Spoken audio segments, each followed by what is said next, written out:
Hello, fam. Iona Renee, your host. Welcome to Domesticated Me 2.0.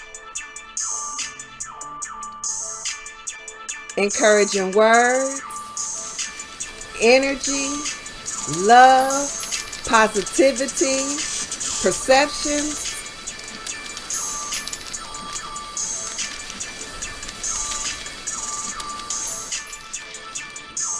On this loving show, Domesticated Me 2.0.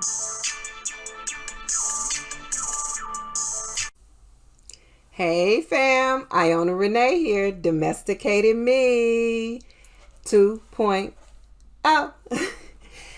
Well, good morning, good afternoon, good evening, whatever time zone you're in. I want you to make it a great day out there. Please make it a great day. And thank you for watching my video today. I really appreciate that. Today is going to be about limiting the teacher. Now, as a believer in Christianity and domesticated into that religion, I was introduced to the Holy Bible. That was the first book I was introduced to. It was the book that you needed to learn scriptures out of and were rewarded for learning these scriptures, whether that reward was being able to speak in front of the church and say your scripture that you learned, or competing in a Bible bowl. Even in Sunday school, we had songs, the Bible, that's the word for me. Bible,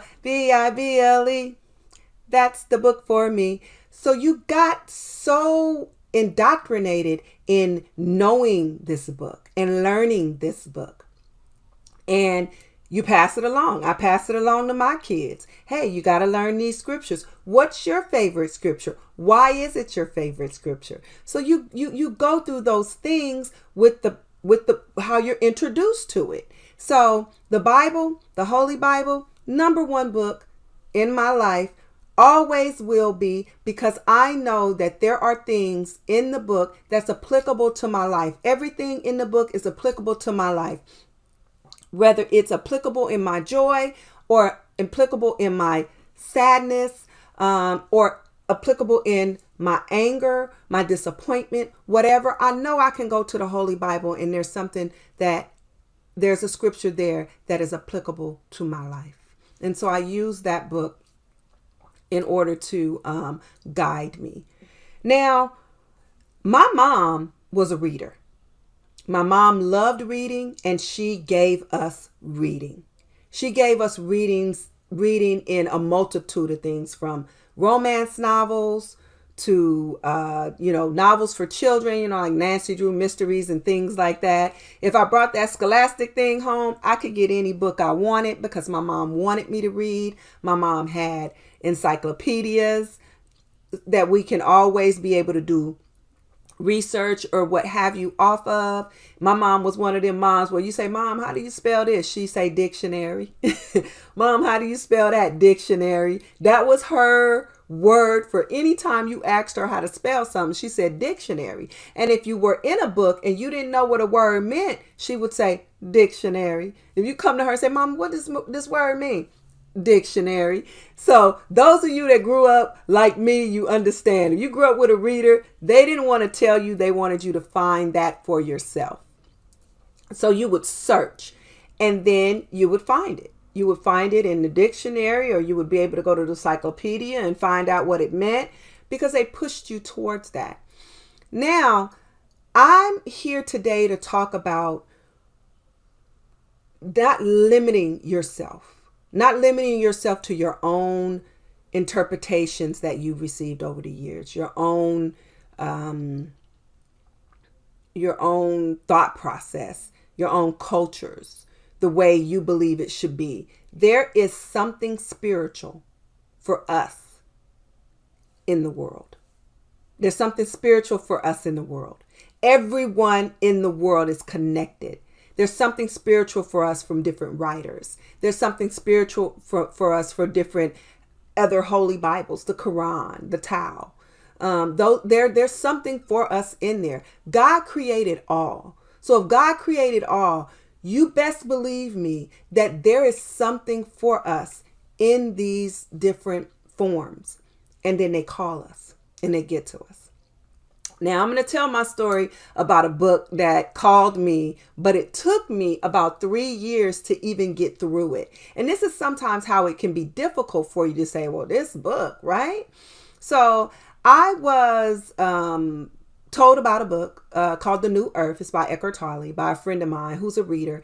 And he was like, oh, Iona, you probably like this book. You should read this book. And I said, okay. So I jotted the book down. And I actually ordered the book when he told me, because I'm one of those. I got so many books. I will order books and things like that. So I ordered it and I opened it up and I didn't get past chapter 1. And I was like, ooh, this is one of those books. I'm going to have to keep going back and I don't, it's not for me. And then I tried to read it again during this 3-year span period. And I probably got through about chapter 3 or 4, but I didn't get very far then. And it was one of those things that I was like, oh, this is such a hard read. I want to read what he's talking about, but it's just too hard of a read for me.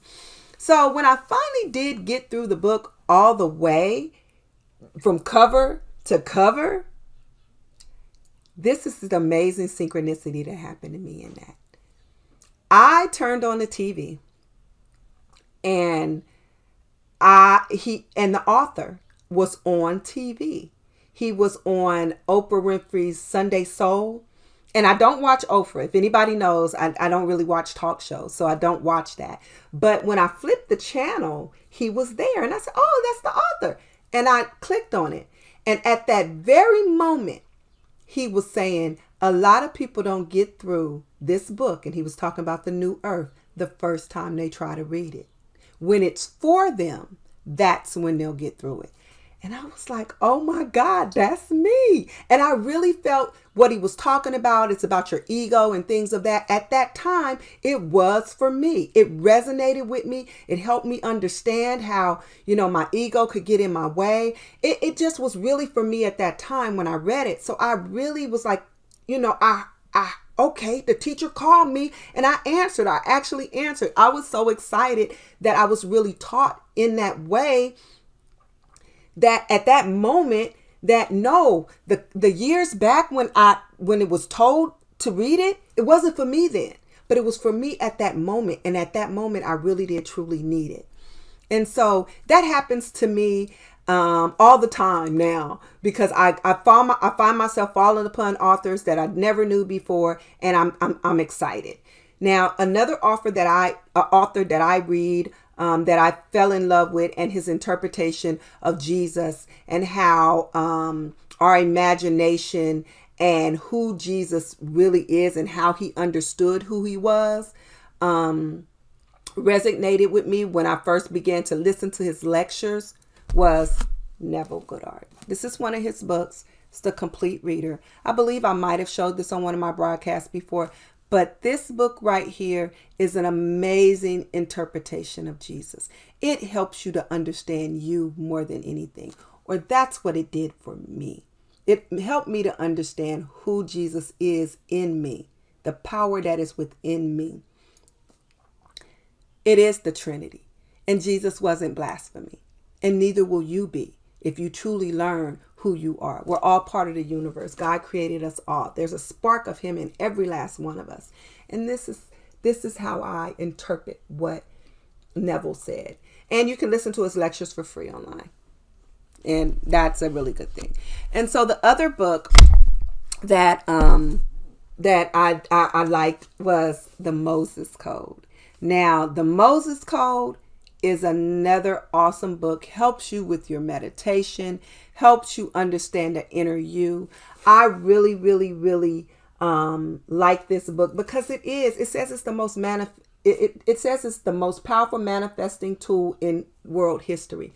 It's a little bit more than that, guys. So if this book resonates with you, I would suggest you go out and grab you The Moses Code, James Twyman. Really great author, really easy read. So you're not going to have to keep going back and forth with that one, okay? And then another author that I love, and if you're ready to get spanked, you go grab you the 4 Agreements. Michael Ruiz. Go grab you the 4 Agreements if you're ready to get spanked. Because the 4 Agreements is one of those books that's going to deal with you. If you're a person that like to point the finger and say this person and that person and they did this and they did that, the 4 Agreements going to spank you.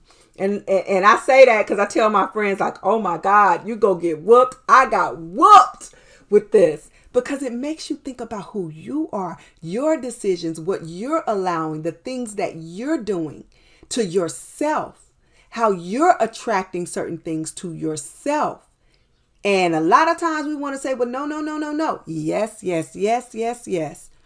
Make some 4 Agreements with yourself. If you haven't read him or read any of his books, you probably should. The 4 Agreements comes in a tri-pack too. So you'll get 2 other books with him if you buy it of him. I don't think you can get the single book that much. Not new. You might can get it used, but not new. And you'll love it. You'll love it because the other books kind of lead you more and more into yourself, learning who you are. And then Wayne Dyer is the one that led me to the 4 Agreements. He's a teacher who many of his books resonate with me. This is the book that I am going to start reading now. As you can see, it is definitely fresh. I haven't even opened it yet, but I have read numerous of his books, Wayne Dyer, and he is a wonderful author who helps you understand your attraction to things, your the way you attract disease in your body, and what have you. Just through your own attractions. There's no one else. It's yours. And you can stop the dis-ease in your body by focusing on you and not so much outer forces, because it's the inner force that matters the most. Now, if you are an entrepreneur, and you're running against those giants that are trying to stop you, The Dream Giver. This book I read some years ago. It's a wonderful book. And The Dream Giver is really trying to let you know that your giants, which are normally your friends, your family, they're not haters. They think they want to protect you. They're trying to protect you from your dream. They're trying to protect you from failure. But they didn't get it. They are not, your dream didn't drop into their spirit. So they're scared for you. So along the way, they're going to tell you, oh, well, you better be careful of that. You better be careful of this. This might happen to you. That might happen to you. They're not haters, guys. You might have some haters out there trying to stop you. But for the most part, those people in your life, your friends and family, they're concerned. You going to put $1,000 into that? They didn't get it. They didn't get it in their spirit, but you did. So put your $1,000 into it and keep marching on. The Dream Giver. Another book that I've introduced over the years to my staff at work. Who Moved My Cheese? I introduced this everybody that come into my office, even before change happens. This is a really good book on change, dealing with change. Things are going to change. Your cheese is not going to be found in the same place over and over again. Get ready for change. Be able to accept it and be able to move with it. Who Moved My Cheese? So that's really what my broadcast is about today, is don't limit yourself to one thing. Expand, and accept other people's perceptions, interpretations, and cultures, because there's something in it for all of us, because we're all connected. And because we're all connected, there's something in it for all of us. Take what is in there for you, for your spirit. You'll know it. You'll know what is for your spirit, because it'll make you feel good. And emotions is what you're driven off of. You know, Neville, he talks about your emotions, how your emotions help you. Let your spirit be your guide in a lot of things. Now, my love, life, and laughs for today is going to be on love. I challenge you to share a book with somebody today. A book that helped you. A book that still sits on your heart today. Share a book with somebody today. And let them feel what you felt. Let them get out of something that you got out of it. They might throw it on the bookshelf. I have another book that I share a lot in with people, with women in particular. But they might throw that book on the bookshelf. And if they do, throw your Show and Mary on the bookshelf. Renita is the author. Can't remember her last name right now. Then whatever. But I've probably given out about 15 of her books. And later on, I have women come back and tell me how wonderful that book was after they read it years later. So just give a book away today. Just for me. Anyhow, if you like the content, please share. Please like. And please, please, please comment. I love twofers. It makes me happy. This whole share what my books are for my journey came from a friend of mine. She said, share your books that you've had on your journey. And I said, all right, I think that'll be a great idea for my next broadcast. And so that is why I'm sharing my books today. A few of them, of course. And along the way, during different broadcasts, I'll share more books with you guys. I want you guys to make it a great week out there.